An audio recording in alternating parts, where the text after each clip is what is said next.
this is Cinema. And this is Johannes. And you are watching Board Gaming Ramblings. And today we are taking a look at the brand new game called The Castles of Burgundy or something. Yeah. Never heard about this one. This little game. This is one of our favorite games. It is. So why are we taking a look at it? Because this is the new version of the game. And our Patreon backers, they got to choose this game.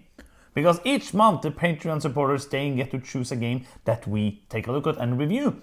So if you want to be able to tell us what to do, go to Patreon right now and help us, support us, make us survive. Yay! Yeah, so, Castles of Burgundy. Yeah. This is one of our favorite games of all time. Yeah, that's no surprise to the ones who watched us a little bit. So this is basically a spoiler video for the top 50. It's gonna be on there. Yeah. But the big question is it gonna be this version or is it gonna be the other version? Yeah, because we have to choose between those. No, it's basically the same game. You're not gonna be like on two different ones. But it was my way to try to do a segue into the video, but didn't work so well because you're kind of like, oh, do I have to choose? But you basically have to choose. That's kind of one of the reasons to do this video. Yeah, that's true. So let's first talk a bit about we're not going to do like an overview about how the game plays or like do a normal review thing because we feel like most people know the Castles of Burgundy, and if you don't, you should. So basically, it's an amazing game. Go and play it. That's the like baseline. So the question is, should you get this new one or the older version? Yeah, because you should get one of them. Yes, if you like That's good games. no doubt about that. You should get one of those. So the thing with this game, like let's talk about what is included in this. Yeah. You get a lot more of the player boards because you use a player board in the game. Get a lot more of those, like all of the expansion kind of player boards. Not all of them I've heard, but like most of them. And also you get some like mini expansions. There never been any expansions to Castles of Burgundy, but just some small modular expansions. And everything is included in this one. And we haven't played any of those before, so all of those were new to us. Yeah. And are they good? Do you need them? Let's talk about that a bit later. But the biggest thing that people have always had a gripe with Castles of Burgundy is the artwork. Yeah. It's never been a problem to us. No, we like these dry Euro games that look kind of bland. And this looks super bland. Yeah. Like this look horrible. Yeah. But it works. Like graphically, it works. It's gameplay over looks. Like it makes it easy to see everything you need, and easy to play the game. Yes, every symbol is like for itself, and it's easy to see what's what. And I didn't have a problem with the artwork in the first place. No, and then people have been talking about like the thin player boards and everything. I am a big, massive fighter for player boards that are supposed to be laying on the ground, or not on the ground, but on the table. Why do they need to be thick? They're just going to lay there and do stuff. So stop whining about thin player boards.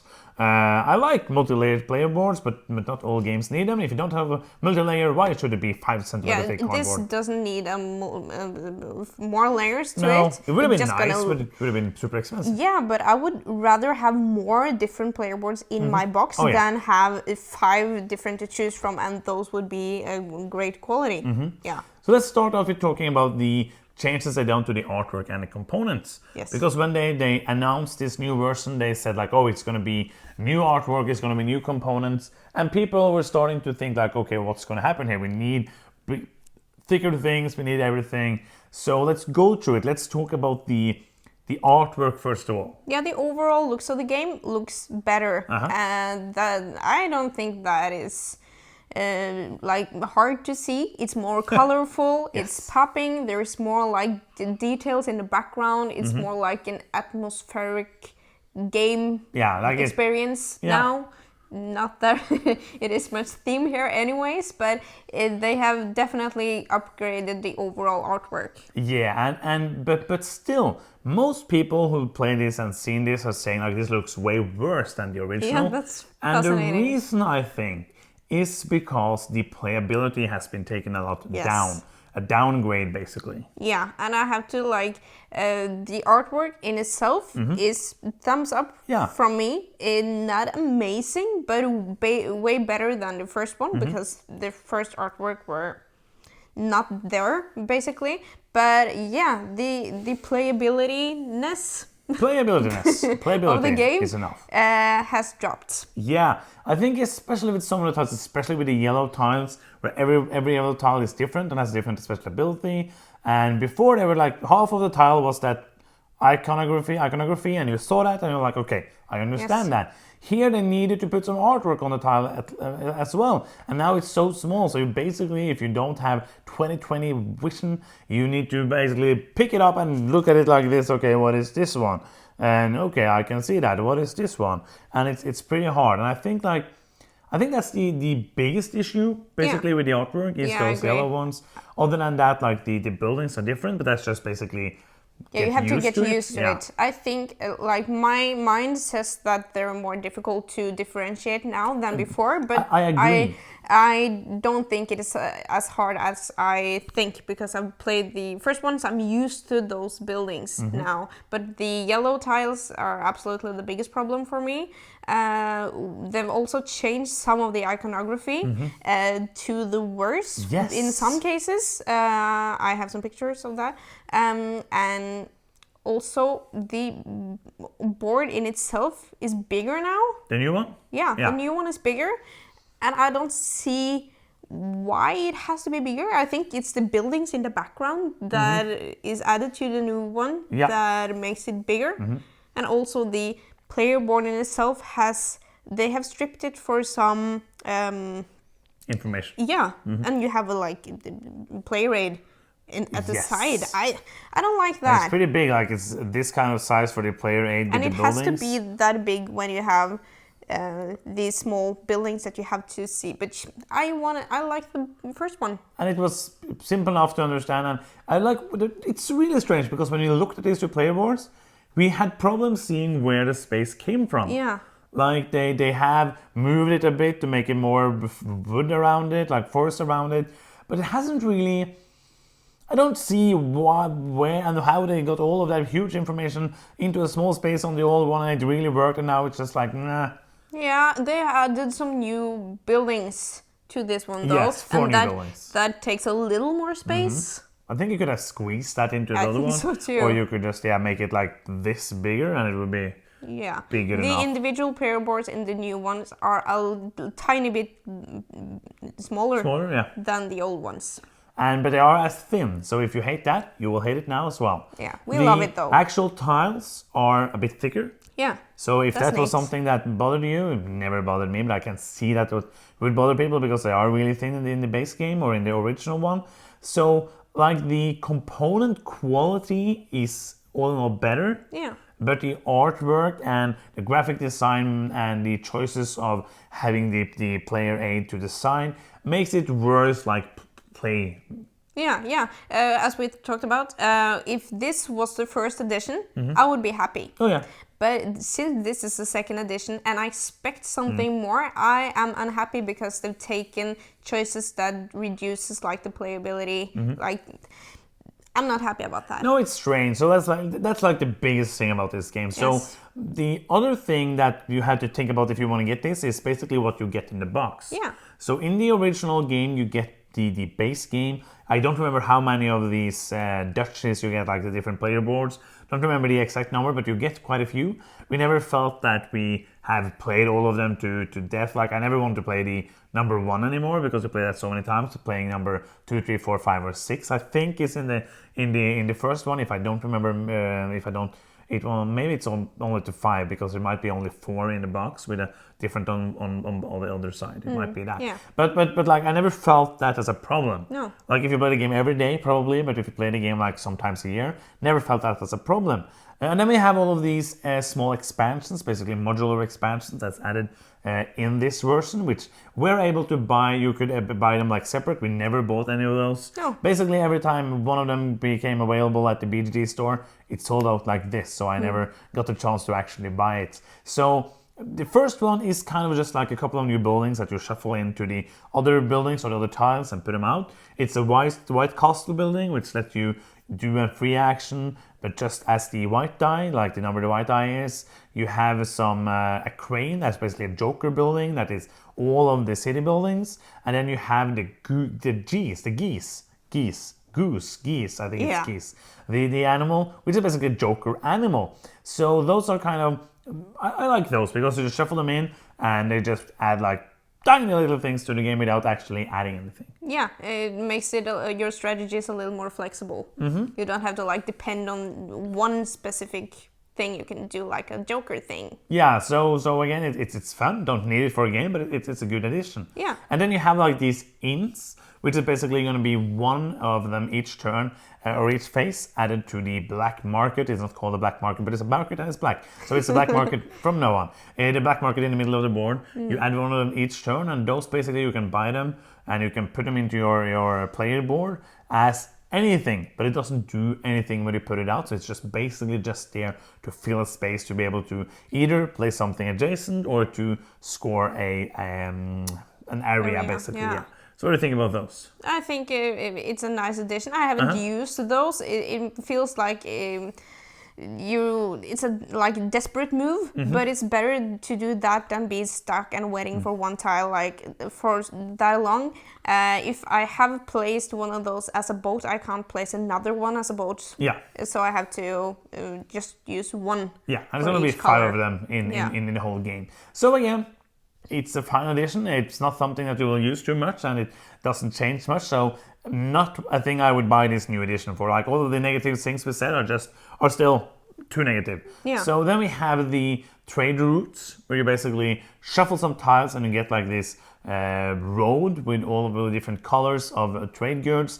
And whenever you sell goods, you put them there instead. And if you match the colors, you will get a bonus. So what do you think about this? I'm not a big fan of that. It feels like it adds more luck to the game. I see the idea of selling goods more lucrative than before, making that a strategy on its own, but getting the right color at the right time, and you can't like throw away a color. You have to sell it if you want to like have space for more colors.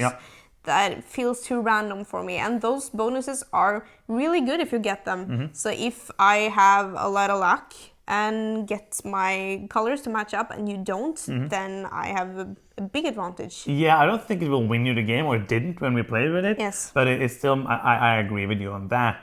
Next up we have like there's one more, right? It's the shields. Yeah. And there's no more. That's the last one, I think. Yeah. You have these. Let's quickly. You have on the player board. Some of them have these towers that you can connect to get some bonus points. Again, doesn't really add anything to the game. And actually, I don't like them because it's really simple to forget.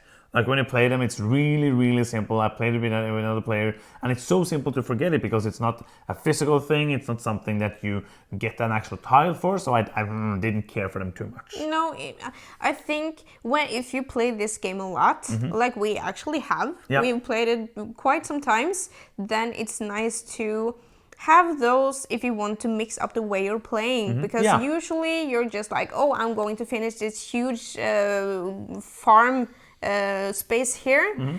But if you're playing and trying to reach these towers, then you're just like, oh, I can wait with that farm one more round. I'm going to go for this tower first. I don't know. It has a tiny little thing. Tiny thing. And this last thing is basically the shields, which is kind of a way to score points, victory points at the end of the game and get some special abilities. And the way those work is that you put them out in the different good places at the beginning of the game, a number of those depending on the number of players. And then you, every time it's your turn, if you have 2 of the same die, you can basically take that shield from that space instead of doing your 2 actions. So you forfeit your 2 actions and take that tile, and you have to put it on one of your castles, and then you get kind of a bonus and some victory points. And at the end of each round, before you get coins or silver from your mines, you'll have to pay 1 silver for each of them, or you will lose it out of the game and lose the points and the special ability. So what do you think about this? I think those are cool. Yeah. This is the thing that mixes, mixes up the game most for me, that I like, that changes my strategy, how I play it. I think it's really powerful if you like get some final scoring and push towards that all the time, but then you have to pay the upkeep every round to keep that final scoring. It also can give you like some nice abilities along the way. I think those were cool. Yeah, I do. So that is basically what you get in the new edition. So when all comes to all, it comes down to which of these, like if you should go into a store, if I were to go into a store now and buy one of them, or if I were to throw away one of them, which would I keep? So I think we like talked about all of the different differences and everything we need. So it's basically down to final thoughts. What do you think about this new version of Castle of Burgundy? I think I expected more. That is my initial thought. When they're doing a second edition, I feel like they should have done better with, and especially since like a lot of people have been talking about this for like 10 years. Yes. Do this. We love this game, but we need this. Yeah, I think they could have done a better job making it both beautiful but also as functional or better functionality than the first game. I think a step down is not good enough for me, and I like the additions. That I don't mind the additions, and if you don't like them, you can play without them. So I like the opportunity there, but for me, I'm happy with the old version. Yeah, I agree. I think like I would like to keep both of them for now, like because we can just stuff it somewhere, the new version. So, but I agree. Like next time I want to play this, I would like to play the original. If I were to go out and buy the game now, I would buy the original. Of course, like you get fewer player boards, you don't get these kind of the nice additions, and I might miss that if I play the original again. Yeah. But I think they should have done a better job, and as it is now, I wouldn't. Both of them are really good, and it really depends on what you think, what we said. Like if you think these expansions will make it a lot better for you, you can get a new one. But if you want to be able to play the game, get the old one. Yeah, I don't think it matters that much. So if you see someone selling their old one because they got their new, you should get that, because the old one is as good in my opinion, because we really love the base game, and that is what matters. And yeah, it's not nice artwork in the second one, but it's not that good either. So wait for the third edition, maybe. I don't know. When they have like the next time LEI is 20 years old. Yeah, they got to do better next time. But it's LEI, like they do great gameplay, but their game doesn't look good. Also a thing, the insert in the first game works. Is amazing. It's not amazing, but it works. Compared to the other one that has no insert. There's no insert. Then you have to It's really bad. Yeah, it's super unpractical. So that is also a thing. So that's the end of the video. Yeah. Thank you so much for watching. I'm Johannes. I'm Senua. And you've been watching Board Gaming Ramblings, and bye-bye.